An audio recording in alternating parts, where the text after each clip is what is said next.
Are you ready to create riches in your work and life?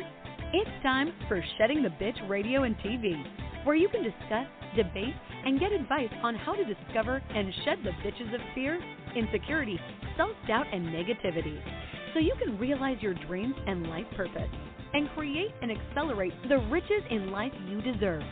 So let's welcome your Ball of Fire host, Bernadette Bose.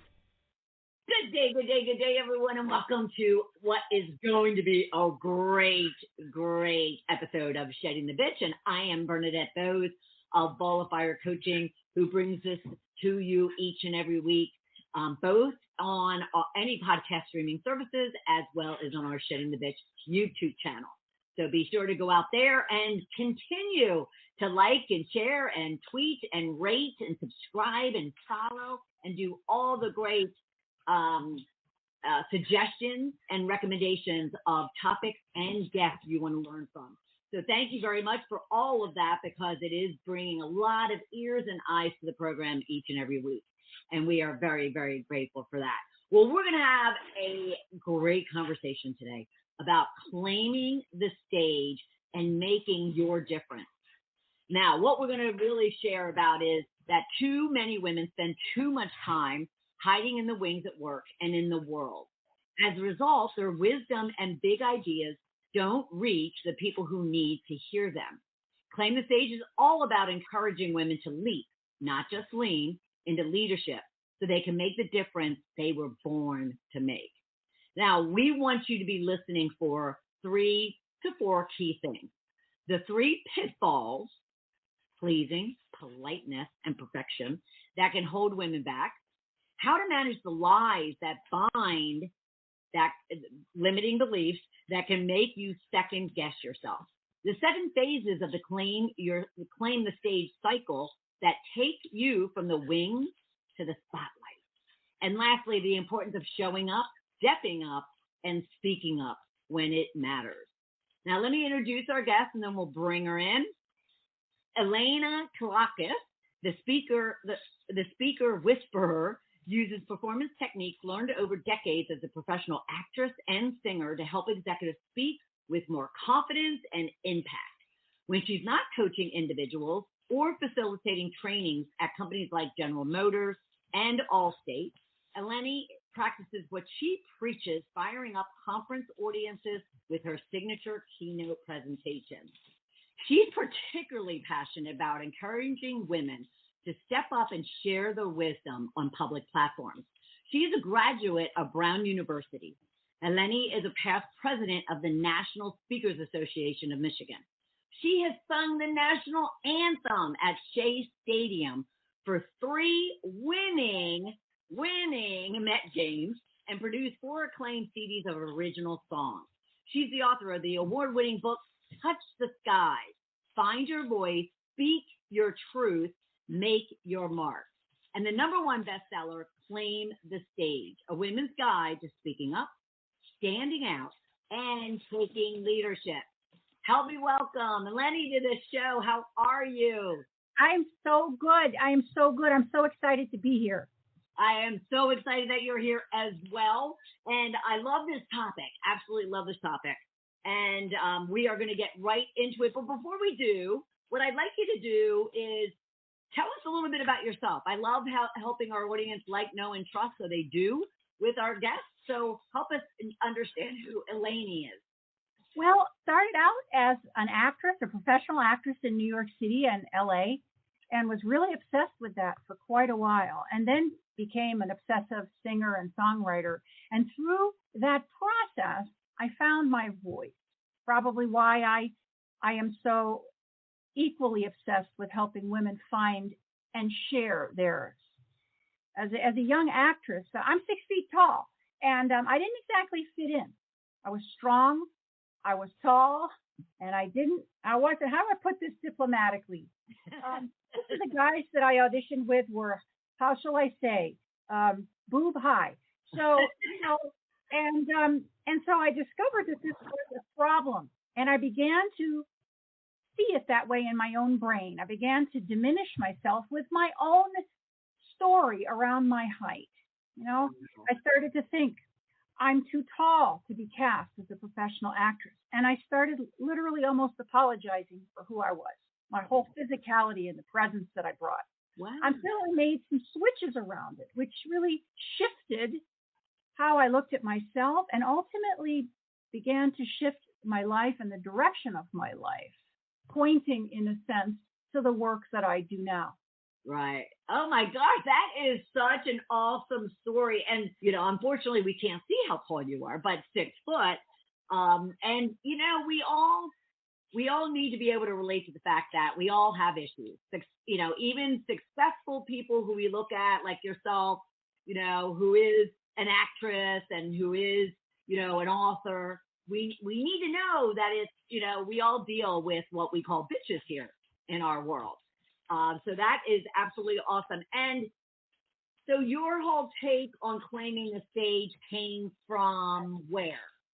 Well, in my work, and for almost 20 years now, I have been working. I have my own business. It's called the Eleni Group, and I work with people, both men and women. But I got to say, I've got this little soft spot in my heart, and I'm on my soapbox around working with women. Yeah.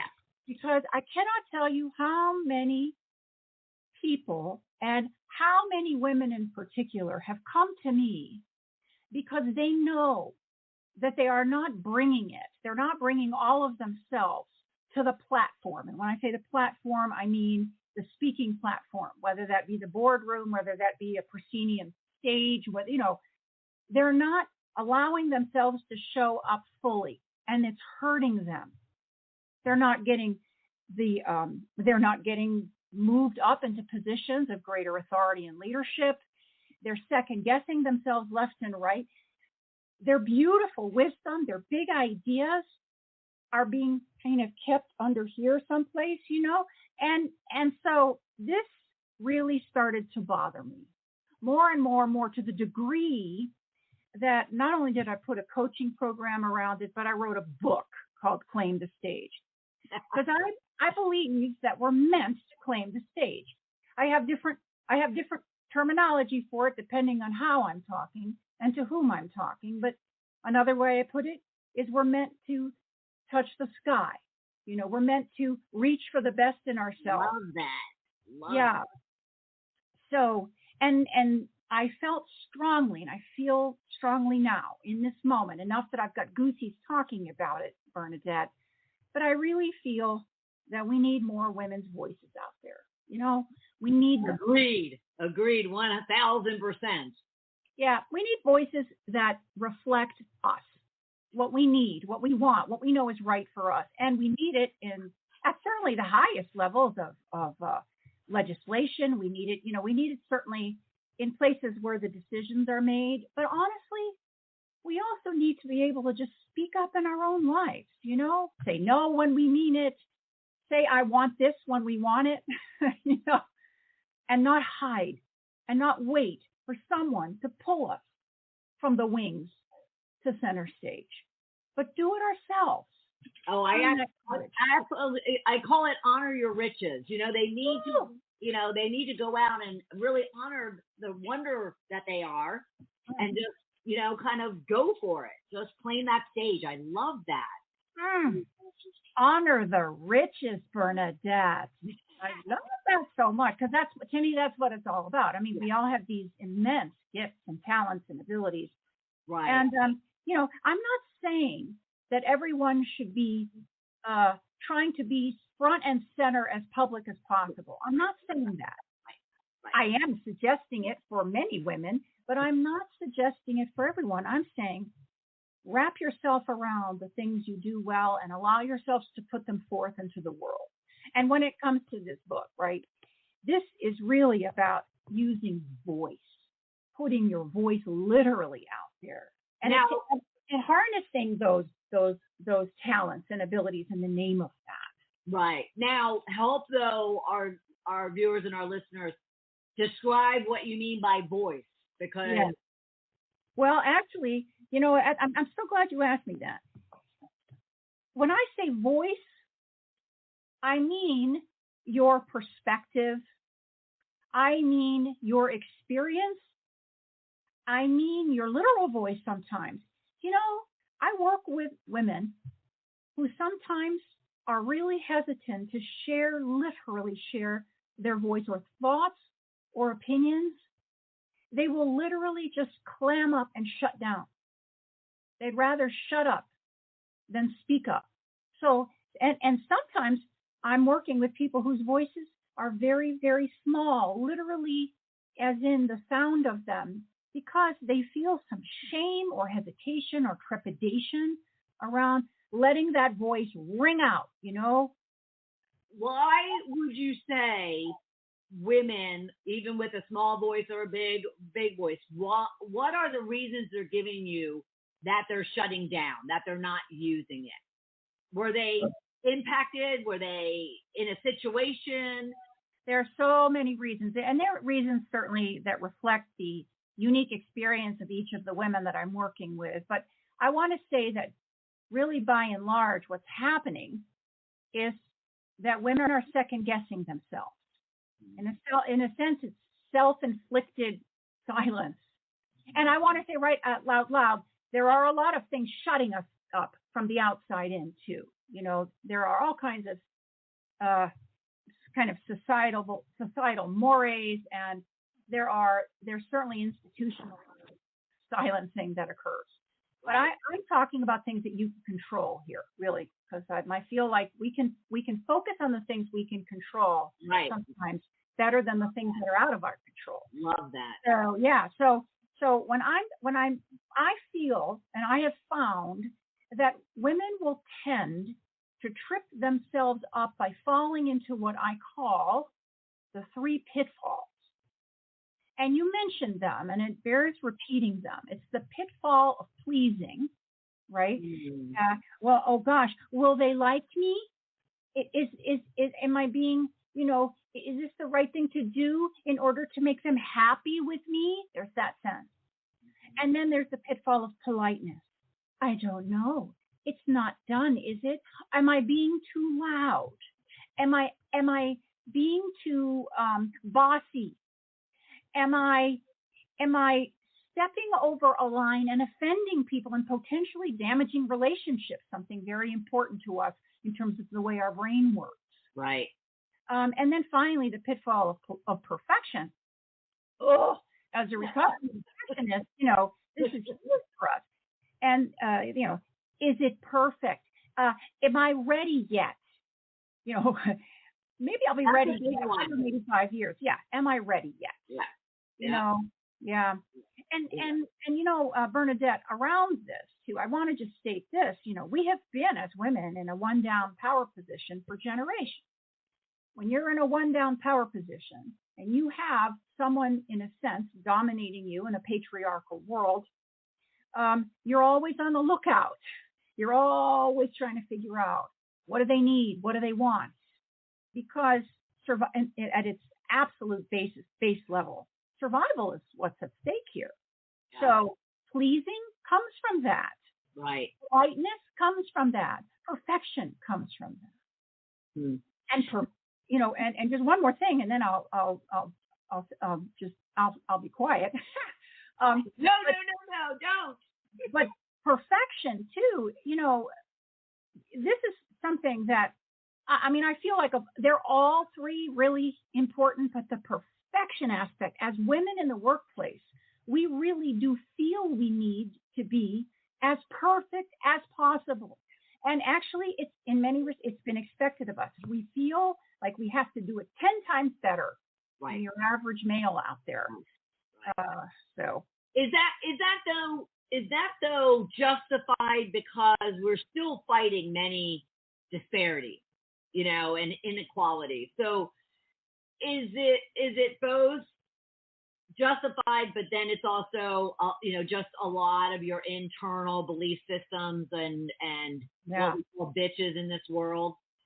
Yes, I think it's both. It's a nice heady combination of the two. And then what comes out of it are all those limiting beliefs that I call lies that bind you, the bitches, Love and we start to listen to the lies that bind, and we start to believe them. They're just simply limiting beliefs, and beliefs are just simply thoughts that you've thunk enough that they've dug their little toes into your subconscious brain, and they start to steer you like a car, and you don't even know they're doing it, but you start to think,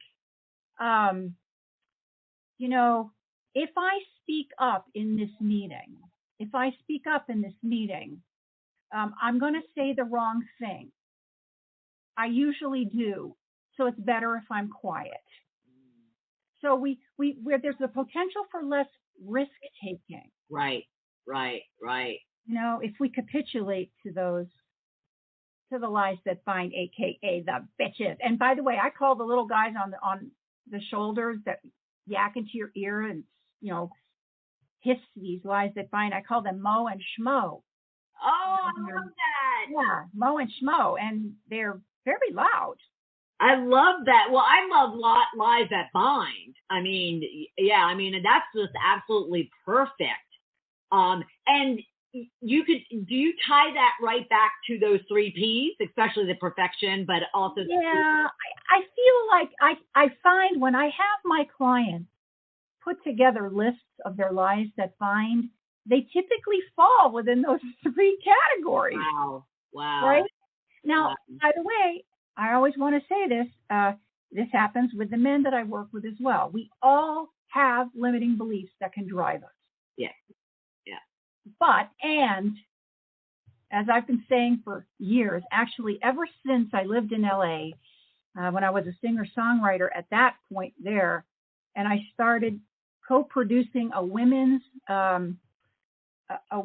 monthly concert, right, just for women singer-songwriters. I did it with a pal of mine, my friend Annie Rapid, and we did it because there wasn't enough space for women in that world. Right. To get up and, room for them to showcase themselves. And I had a lot of men come up to me and say, why do you have to do this? I mean, really, isn't it kind of reverse sexism? And I said, because I know that men need support as well and need room to showcase, but there's an awful lot of that out there. Right. We need this more right now. Right. Yeah. And so even though men are in that, the men that I work with have these lies that bind, I support them with every fiber of my being. With the women that I'm working with, I'm really feeling like some of these things are stopping them in ways that if someone doesn't step in and help them see their ability to make a shift from the inside, their ability to have the courage to make the changes, that they're really going to stay stuck. Yeah. Is it that, it seems as if from your energy that's coming up, that it's painful for you to see these women not, kind of claim the stage, not be who they're meant to be. It literally looks like it's seeping out of every cell of your body. You're totally right. You're totally right. And I think I was born like this. I actually believe we all have at our core, some kind of a defining, I call it your soul role. It's that thing that just pushes you forward. And I am here really, I call myself an elevator, and I'm helping to elevate others to their highest potential. If I had a T-shirt, right, with my little sayings on it defining what I'm here to do, it would say, be you, aim high, and in truth, apparently I was like this as a kid.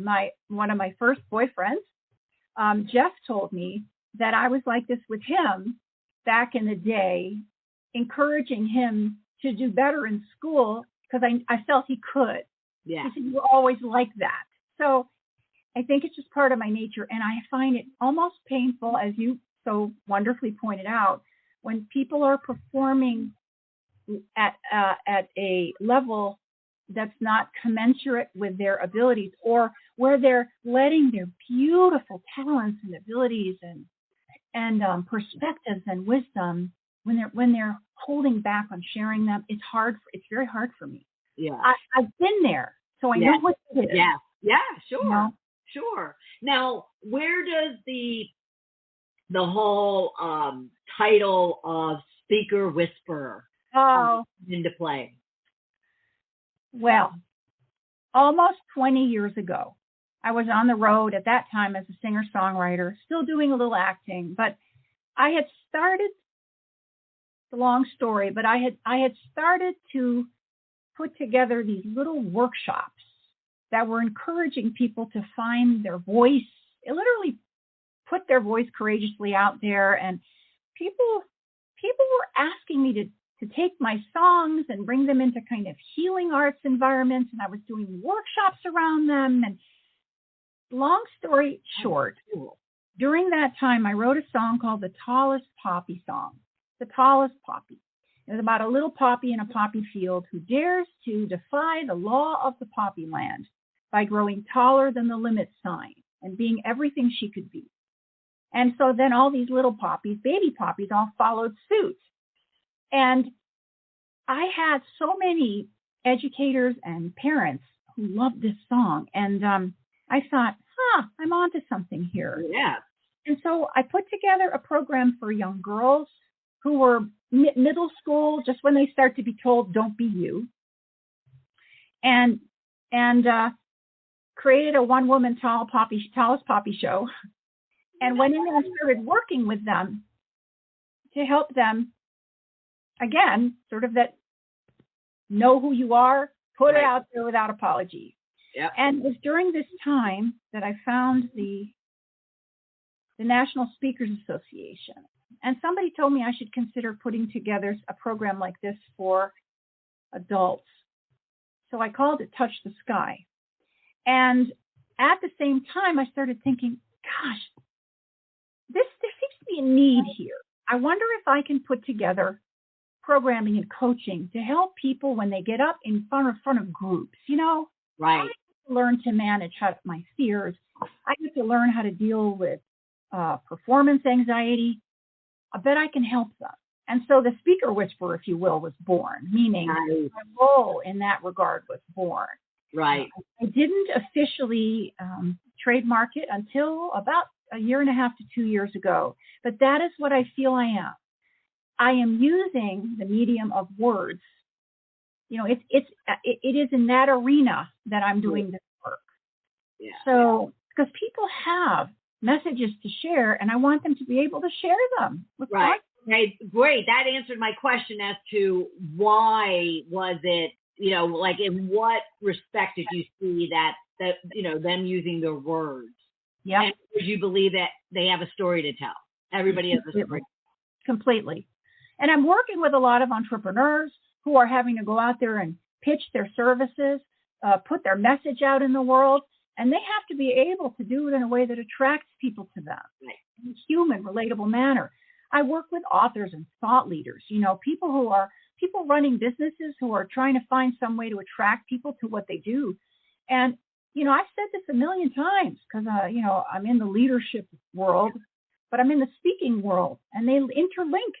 Absolutely. Great leaders are great speakers. And when you're in front of people as a speaker, you are a leader. Right. People listen to you. Right. Pay attention to you. Sure. So that's why I did love the whole, you have a free ebook around getting over stage fright. And I bring that up now because you just made a blanket statement that, every leader, is a strong speaker. And, I'm sure there's tons of people listening and watching going, oh my God, no way. Like I would never get up on stage and I have nothing to say. And so those must be just ripe opportunities for you. Yes, they are. Right. My husband jokes and says you'll never be out of work because this is one of the biggest fears known to man. Right. And by the way, really, yes, people, if they go to my homepage, opt-in, they can get this great little free book with some great tools around that. And look, as a professional speaker, as a professional actor, right, I have been scared to death. You mentioned singing at Shea Stadium. Right. Well, I got to tell you that when I got the call to sing there, I was very excited. I was very nervous. But you have to know that the day of, when I was put in that little holding area, staring out, at the microphone waiting for me, this little grizzled old groundskeeper came up to me and he whispered in my ear, the great Robert Goulet, the singer, forgot the words to the national anthem. And then when he opened the gate and he ushered me out onto the field, and you can only imagine what happened. I mean, Mo and Schmo leaped out onto my shoulder. All I could think of was, as you can imagine, oh my God, I'm going to forget the words. And then conveniently I did. Actually, what I did was a little mashup of words. I got through that song, but I mean, I was in tears at the end, and it was pretty public. There were 34,000 people there. Yeah. Yeah. So I had to learn. I knew I was in trouble. I was young. I was 24, and I knew I had to figure out what to do. I knew I had to figure out how to handle those kinds of spotlight moments without getting thrown. And those are the tools that I learned in acting class and that I've used for years now with my clients. And I know because I've been there. Yeah. Yeah. Well, and I think what you're also raising up is even someone as talented and outgoing and gregarious as you are gets nervous. Yes. And they get scared. Yes. And yet, at the same time, they also lived through it. You lived through it, and you went on to actually do it 2 more times. That's exactly right. Right. You live through it and you learn through it. Right. And if you are, I really believe this. I study master level peak performers. I have the greatest respect for people who have to show up over and over and over again on the playing field. And I mean, the playing field can be anything, Yeah, absolutely. And because consistency is what we're looking for. Mm-hmm. Everyone has to deal with that adrenaline kicking through your body. Mm-hmm. And listen, if right now, I don't know, some major news outlet if CNN or Good Morning America said, hey, Eleni, come talk to us about your book, Claim the Stage, I'd say yes. And I admit, I'd have those little butterflies in the stomach, and Mo and Schmo would be there. And I'd have to help myself, bring myself into my body, find that breath and center myself so I could do what I would be there to do. Absolutely. And so you help individuals, not only through your free ebook, which I have the link listed below. And for those of you listening, you just have to go to her website, theelenigroup.com, and right there you can fill out some information and download that ebook. But so through that and through your work, if someone's out there and they are like, well, I am a leader and I do want to be speaking and using my voice, they can reach out to you for that support. They can. I love doing that work. I do a great deal of it. I love helping people put together what I call their signature talks. We all have something that we want to put forth into the world, and it's so much fun to help people shape it and then find the courage to put it out there. But, being able to put out your quarterly numbers in a way that actually engages people, that's wonderful too. Yeah. How about just even speaking up in a meeting? Right. Really. Right. And not just letting everybody else talk and just sitting there thinking, I'll just wait for someone to notice me here. I'm sure someone will notice me eventually, Yeah. So what do you recommend of how someone can manage their fear and anxiety so they can take that step and, boldly ask or boldly make a statement or boldly stand on a stage? What would you say that someone can do? Well, first of all, because I am historically a professional actress for many years, I believe in preparation. In fact, I believe in it enough that I've stuck this saying that I like to speak on my wall. And it says, practice builds confidence, confidence builds presence, and presence is power. Nice. Practice, right?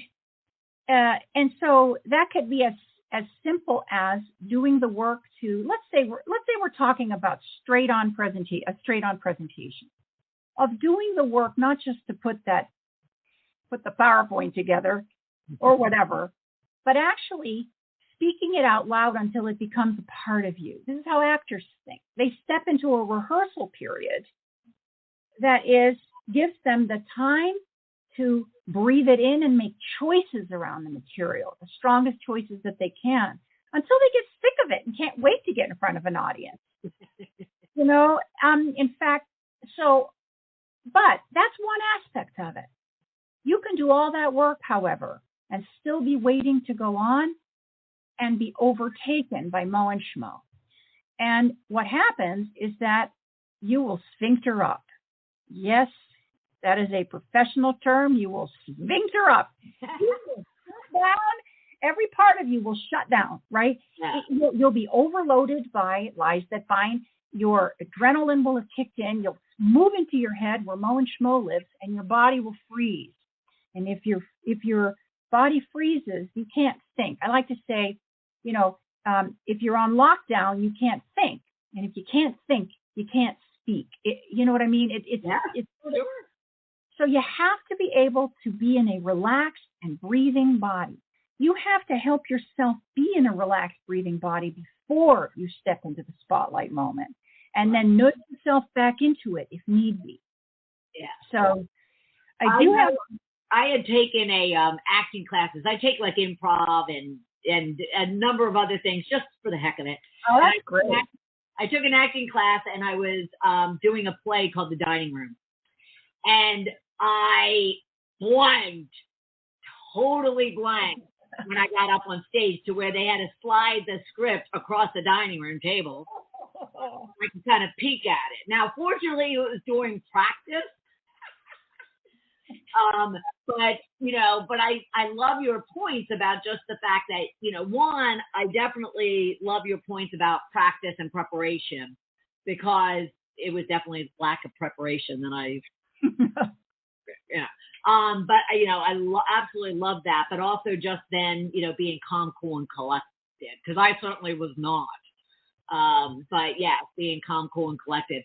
And so when women specifically women want to all of a sudden speak up and be bold, in the role in a conference room, what can they do as they're sitting there, or even before they walk into the room, maybe? Great. I'm glad you asked. I have a very simple tool that I'd like to suggest, and it's called FBI, Foot, Breath, Intention. I like to do this as a preparation tool, and it's also great if something throws you, which invariably it will. So,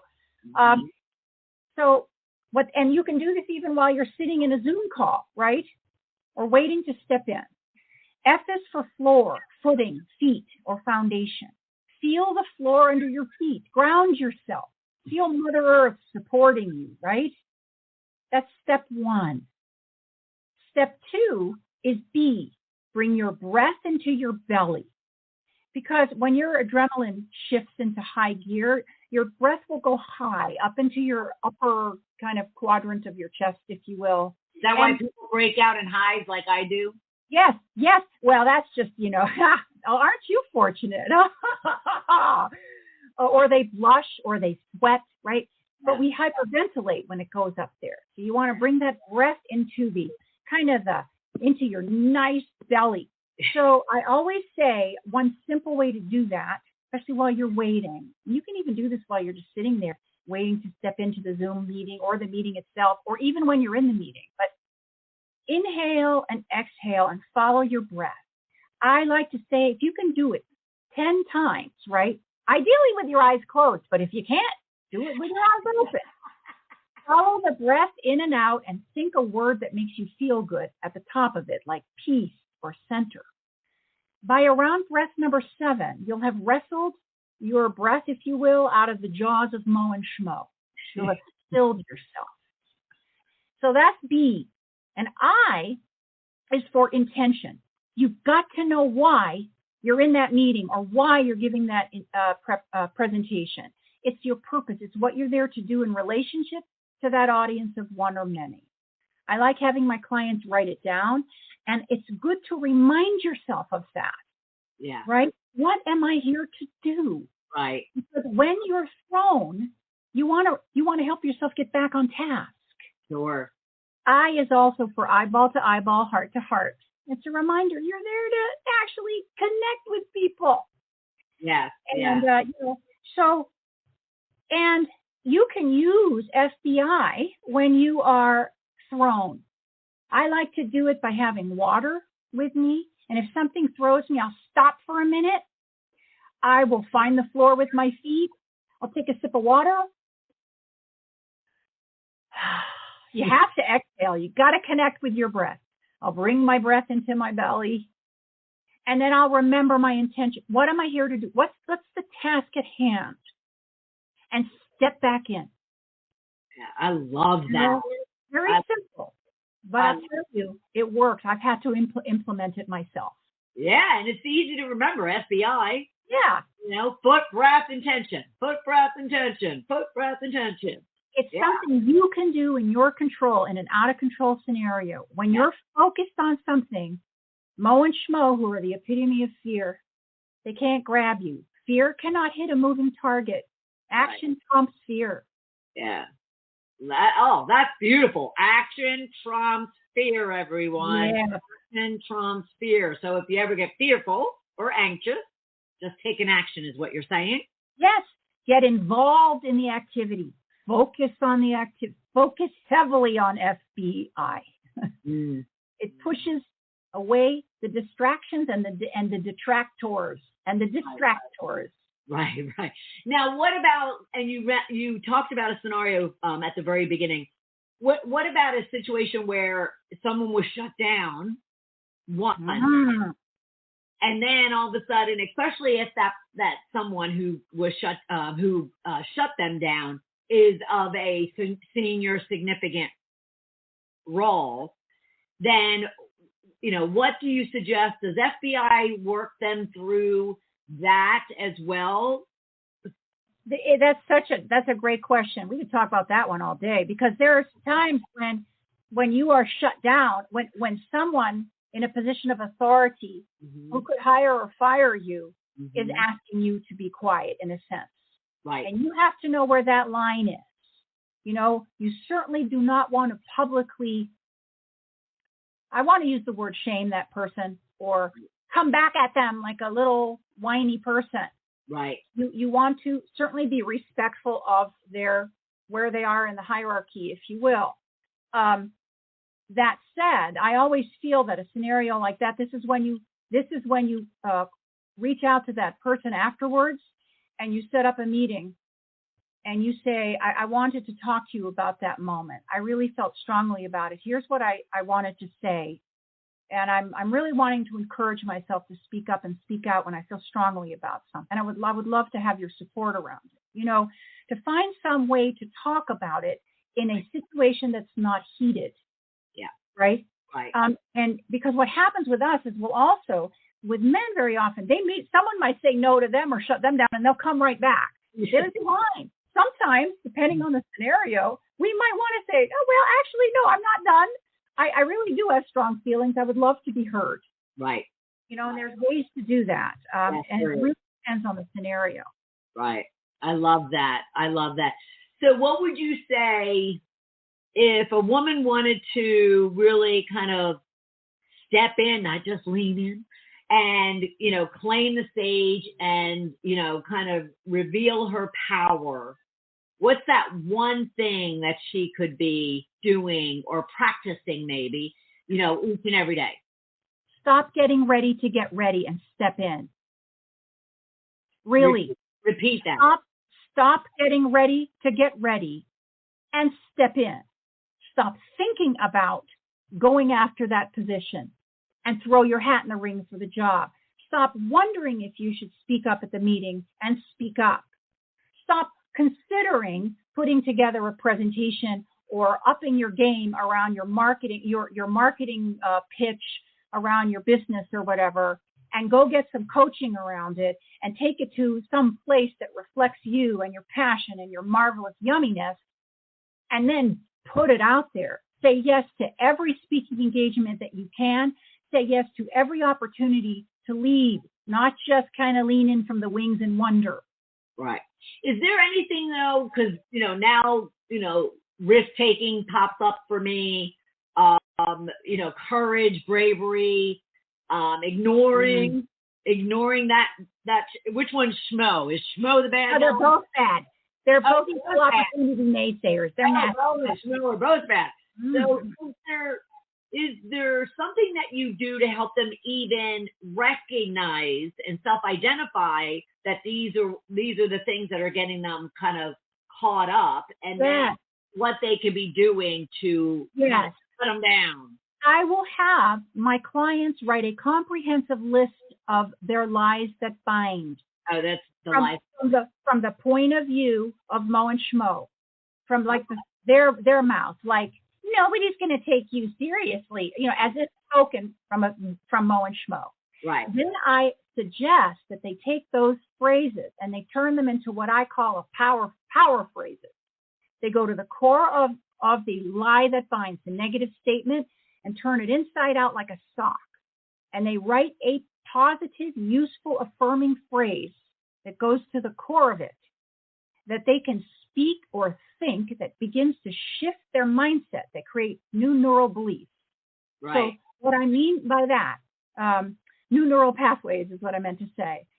So that statement might become, because I believe in what I have to say and in my expertise, I take myself seriously, and others do too. And then begin to marry yourself to these new phrases, which create new beliefs, which really basically will shift the way you think about yourself.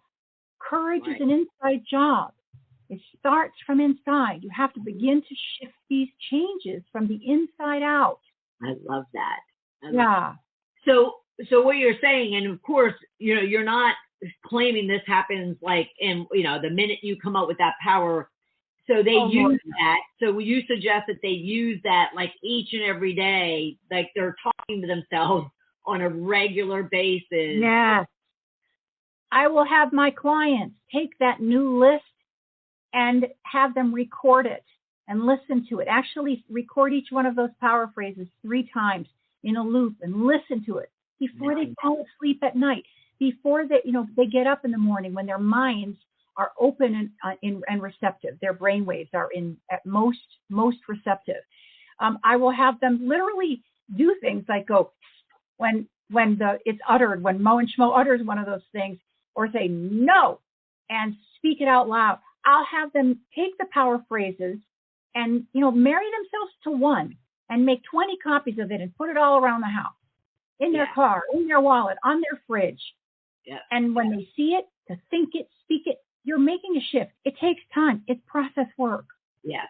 And I love the idea of like recording it and listening to it like as you're falling asleep. I've done that a great many times, not only with things that I voice, but either other affirmation or other type of audio. And that's a beautiful, beautiful, and it's amazing how different you feel when you wake up in the morning. Oh, I think it's just nothing short of brilliant. And really, honestly, peak performers like Michael Phelps, the swimmer, this is what he does. And he visualizes too. All the tools that I love are ones that we can do ourselves. And I love encouraging women to create material that speaks in their voice that they can use to inspire themselves. Stop looking for stuff from the outside to motivate or inspire them, and start to find that from the inside out. We need to learn to do that. We need so much. We are used to getting yes or no from the outside. We need to be able to give ourselves permission, and we need to be able to help ourselves find that permission to step out, right? Speak up. I love it. Love it. Oh, Eleni, thank you. And I want to remind everybody of a couple of things. Well, one, she's offering that free ebook to get over your stage fright. Just go to theelenigroup.com. I also want you to be checking out her books. Let's see. Touch the Sky. Find your voice. Speak your truth. Make your mark. And the number 1 bestseller that she's holding up. Oh, she's holding up both. The number 1 bestseller, Claim the Stage, A Women's Guide to Speaking Up, Standing Out, and Taking Leadership. Can both of them be found on Amazon? Yes, they can. Yes, they can. Waiting for you. Awesome. Thank you so much. This has been fabulous. We could talk forever.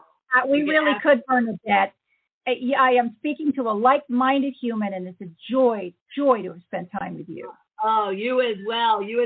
I'll probably have to have you back on a different angle because I love your approach to this. But I thank you so much for being part of it. It's been fabulous. You're welcome. Thank you so much. You're welcome. And for everyone, how great was that? So the Eleni group, just go out there, the ELENI group.com and check her out. Download that free guide to get over stage fright, and then check out her books and the services that she provides to help you claim the stage and make your difference. All right. I am so happy that you've been here, whether you're on our Shedding the Bitch YouTube channel or listening to us on one of many podcast streaming services. And I'll look forward to having you right back here next Tuesday at noon Eastern time. Take care, everybody. Have a great week. I'll talk to you soon. Bye. Thank you for taking part in Shedding the Bitch Radio and TV with Bernadette Bose. We would love to know what your biggest takeaway was. Go to Shedding the Bitch on Facebook or YouTube and leave a comment. You can also subscribe to the show on Apple Podcasts and YouTube so you don't miss a single episode of the show. And with your input, we can help other powerhouse women just like you find the show and decide if it's right for them. Learn more about Bernadette at balloffirecoaching.com. See you next week.